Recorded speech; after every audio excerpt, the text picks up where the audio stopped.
ओम news 24 को स्वागत करुछि। आज देखिबा वासुदेवपुर शहरवासी एक खुशी खबर। क्योर एंड केयर हॉस्पिटल उद्घाटन कले स्वास्थ्य मंत्री।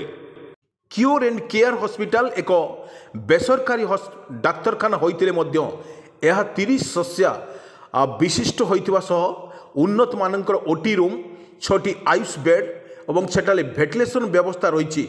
यह सब उन्नत मानर डाक्तरी सरंजाम पैथोलॉजी व्यवस्था एवं विभिन्न विभागर डाक्तर स्पेशलिस्ट कार्य जोग देइथिबारु वासुदेवपुर अंचल में स्वास्थ्य सेवा जोगाई देवा एक माइल खुंटी हेबो बोली स्वास्थ्य और परिवार कल्याण मंत्री सुरेश महालिक कहते। आज वासुदेवपुर मुख्य बजार निकट में पेट्रोल पंप ठारे एक नवनिर्मित क्योर एंड केयर हॉस्पिटल को मंत्री मुख्य अतिथि भाव उद्घाटन अवसर में कहते। अन्यतम अतिथि भाव में स्थानीय विधायक अशोक कुमार दास, मयूरभंज जिला बड़साई विधायक Sanatan Bijuli, cure and care hospital MD शिल्पपति शुभेन्दु भूषण बेहरा और तांको धर्मपत्नी पौराध्यक्षा निवेदिता बेहरा, दैतरी बेहरा और सामाजिक कर्मी उदयनारायण मल्लिक एवं वाणी कल्याण महांती, वासुदेवपुर गोष्ठी स्वास्थ्य केन्द्र अधिकारी डॉक्टर सुशांत कुमार सामंत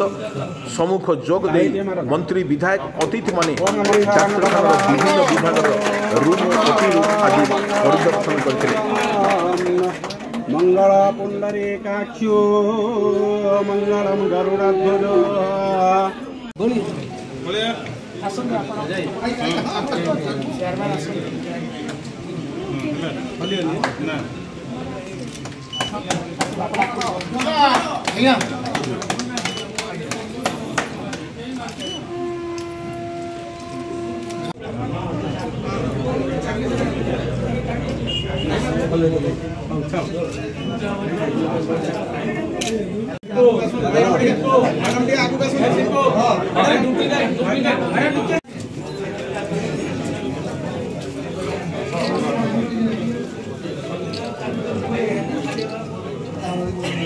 बढ़िया।